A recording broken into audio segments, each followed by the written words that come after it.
il est temps de vous lancer. Alors venez chez Temporis et bénéficiez de la force d'un indépendant local spécialisé dans le recrutement sur le Nord au Marnais. Intérimaires et entreprises, avec Temporis, c'est la garantie d'une prestation de qualité et de proximité.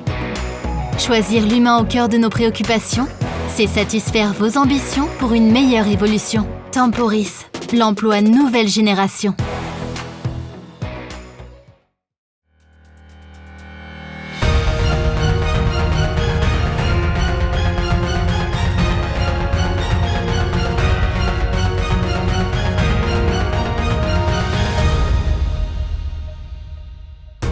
Bonsoir à tous, je suis ravi de vous retrouver pour votre journal week-end. Tout de suite, les titres de l'actualité de ce vendredi 4 décembre. Relancer le tourisme fortement impacté par la crise sanitaire, voilà l'objectif du conseil départemental de la Meuse qui a mis en place un jeu concours. Claude Léonard, le président du conseil départemental, nous expliquera ses motivations dans un instant. Une période de fin d'année très particulière puisque de nombreuses animations liées à la période de Noël ont été annulées. Nous irons à Bar-le-Duc pour faire le point sur les activités proposées. Pour permettre aux artisans et aux commerçants de vendre leurs produits, cette Haut-Marnaise a décidé de créer un marché de Noël en ligne. Un reportage à suivre dans un instant.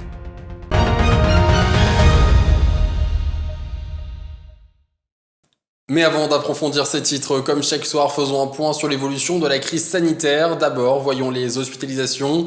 Dans la région Grand Est, 2453 personnes sont actuellement hospitalisées et 286 personnes sont en service de réanimation. Dans le département de la Marne, ces chiffres s'élèvent à 209 pour les patients hospitalisés et 33 pour les patients en réanimation. En Haute-Marne, 117 patients sont hospitalisés et 5 personnes sont en service de réanimation. Enfin, dans la Meuse, 59 patients sont hospitalisés et 9 sont en service de réanimation. Concernant les retours à domicile, 111 personnes ont pu rentrer chez elles et malheureusement 35 personnes sont décédées des suites de la Covid-19 hier. La journée d'aujourd'hui a également été marquée par quelques accidents dans nos départements. Aux alentours de 13h20, 2 véhicules sont entrés en collision frontale pour des raisons encore indéterminées, alors qu'ils circulaient sur la route départementale 213 entre les communes de Heurville-Bienville et Villers-aux-Bois en Haute-Marne. Avec le choc, les 2 véhicules commençaient à prendre feu. C'est alors que les sapeurs-pompiers sont intervenus, venant de Saint-Dizier, Bailliard-sur-Marne, Vassy et Chevillon. C'est donc une intervention qui a duré un peu plus d'1 heure avec l'extinction des véhicules totalement embrasés et la prise en charge de tous les occupants par les équipes médicales. Les victimes âgées entre 17 et 70 ans, dont 2 sont en urgence absolue suite au choc. Merci à Julien Carré et Nicolas Fontaine pour ces images. Plus tard dans la journée, alors qu'il se rendait à Châlons-en-Champagne vers 16h30, un poids lourd circulait dans la zone commerciale du Chêne Saint-Amand à Saint-Dizier. Il a terminé sa course sur le flanc à hauteur du rond-point en amont de la voie d'insertion de la RN4. Le conducteur, âgé d'une quarantaine d'années, transportait 20 tonnes de déchets plastiques. Ce dernier, blessé légèrement, a été transporté au centre hospitalier de Saint-Dizier pour des examens de contrôle. Toutes les infos à retrouver sur le site puissancetélévision.fr. Tout autre chose à présent, depuis aujourd'hui, et ce jusqu'au 31 décembre prochain, le conseil départemental de la Meuse, en collaboration avec Meuse Attractivité, fait gagner des chèques cadeaux Big Gift qui seront à dépenser dans les commerces de la filière touristique. Au total, 1000 chèques d'une valeur de 55 € avec une validité jusqu'à fin août 2021 seront mis en jeu. 682 prestataires touristiques, des hébergements, des restaurants, des musées ou encore des producteurs des produits du terroir ont été recensés sur le territoire meusien afin de faire partie de cette opération. On écoute tout de suite Claude Léonard qui nous explique les motivations de ce dispositif. Faut bien reconnaître, c'est celui qui est le plus impacté en ce moment par les mesures de confinement. Les mesures de confinement qui ont décidé qu'il y avait un certain nombre de métiers qui n'étaient pas essentiels pour la vie de la société, de la cité. C'est mortifère, hein. Les décisions sont mortifères.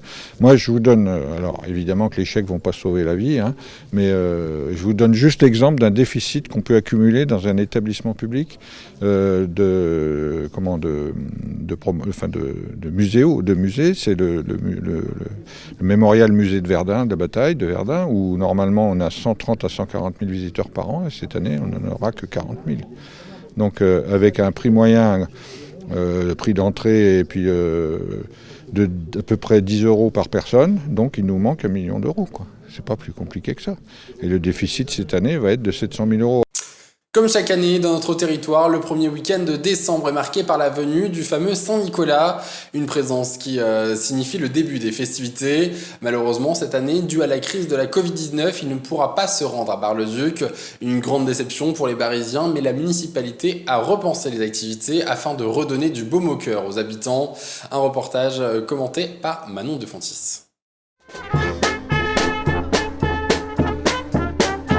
Défilés, feux d'artifice, spectacles, les festivités habituelles de la Saint-Nicolas à Bar-le-Duc ont dû être annulées à cause de la Covid-19. Mais pour ne pas oublier ce week-end de fête, la ville de Bar-le-Duc et Bar-le-Duc Animation proposent des animations adaptées. Il y a plein d'autres choses qui sont prévues. On a fait en ville une expo urbaine avec des visuels de 20 années de défilé de Saint-Nicolas en ville.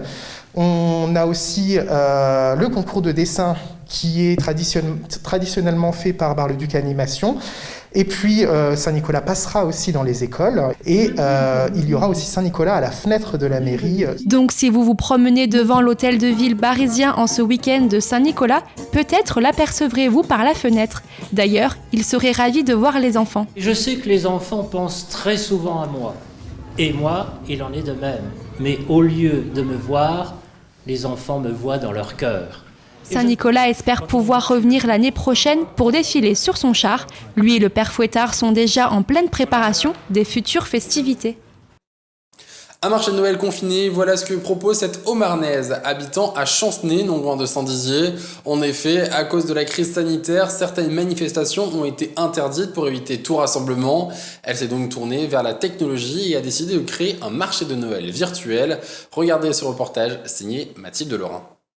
À Chancenay en Haute-Marne, Gaël Robin a trouvé une alternative suite aux annulations des marchés de Noël au vu de la crise sanitaire. À défaut de s'y rendre sur place, c'est sur Internet que Gaël se tourne pour créer un marché de Noël virtuel. L'idée est simple, réunir vendeurs et acheteurs sur une même plateforme. Pour soutenir le commerce de proximité, Gaël Robin a donc créé sur les réseaux sociaux une page où créateurs, artisans et commerçants du département et des régions autour vont pouvoir vendre leurs produits normalement prévus pour les marchés de Noël. Ils sont déjà nombreux à être présents sur la page et mettent en scène leurs produits avec description et photos pour donner envie aux acheteurs. Ces derniers peuvent contacter directement via la page le vendeur qui pourra par la suite envoyer par colis, point relais ou en main propre l'achat.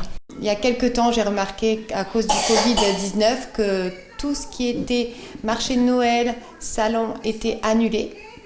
Et donc, dans un esprit de solidarité, j'ai voulu recréer cette situation de marché de Noël, mais en virtuel, en regroupant tous les artisans, les créateurs, les VDI du secteur, pour qu'on puisse se retrouver dans un endroit chaleureux.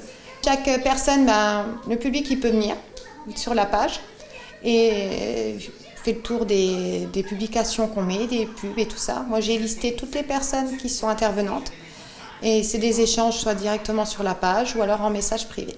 Pour Gaël Robin, l'idée des réseaux sociaux a été une évidence puisqu'elle est inhabituée des lieux. En effet, comme de plus en plus de personnes aujourd'hui, Gaël a choisi d'être vendeuse à domicile indépendante. Métier en plein essor, elle reçoit des produits d'une marque et les teste pour ensuite en faire la promotion sur les réseaux. Maman de 4 enfants, travailler à domicile est pour Gaël Robin la meilleure option puisqu'elle peut mêler sa vie personnelle et professionnelle plus facilement.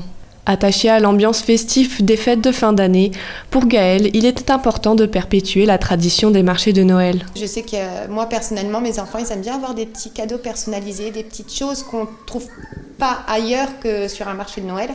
Donc j'ai pensé aussi à tous ces enfants-là qui pourront retrouver un peu ces petites choses, ces petits cadeaux.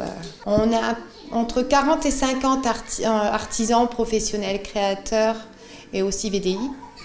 Et là, en ce moment, on est à presque 500 sur la page.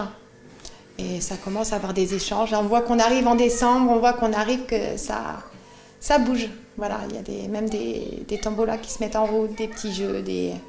Donc on commence à retrouver cet esprit vraiment de cohésion.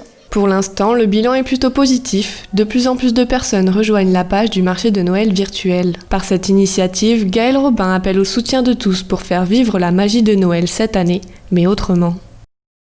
Et avant de conclure ce journal, je vous rappelle que ce vendredi 4 décembre est dédié au coup d'envoi du Téléthon à l'échelle départementale. Il a été donné aujourd'hui au conseil départemental de la Haute-Marne à Chaumont.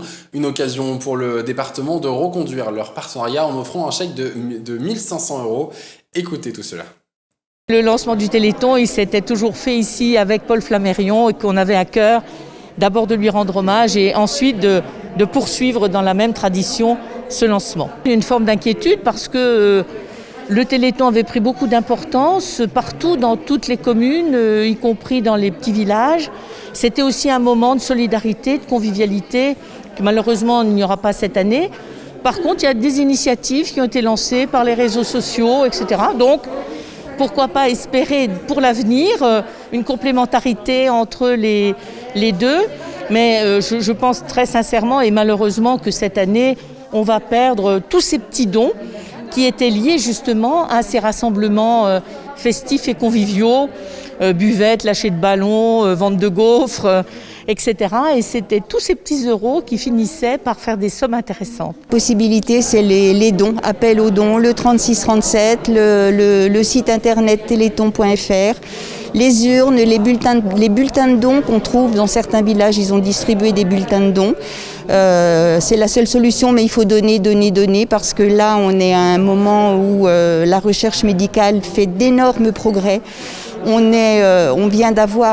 FM vient d'avoir l'autorisation de débuter un essai thérapeutique sur la myopathie de Duchenne, et c'est vraiment un grand espoir pour énormément de malades, parce que c'est une maladie qui touche les enfants, qui les handicape fortement, et il y a beaucoup d'enfants qui sont atteints par la myopathie de Duchenne. Donc là, c'est vraiment un grand espoir pour eux. Donc là, il ne faut absolument pas lâcher, quoi.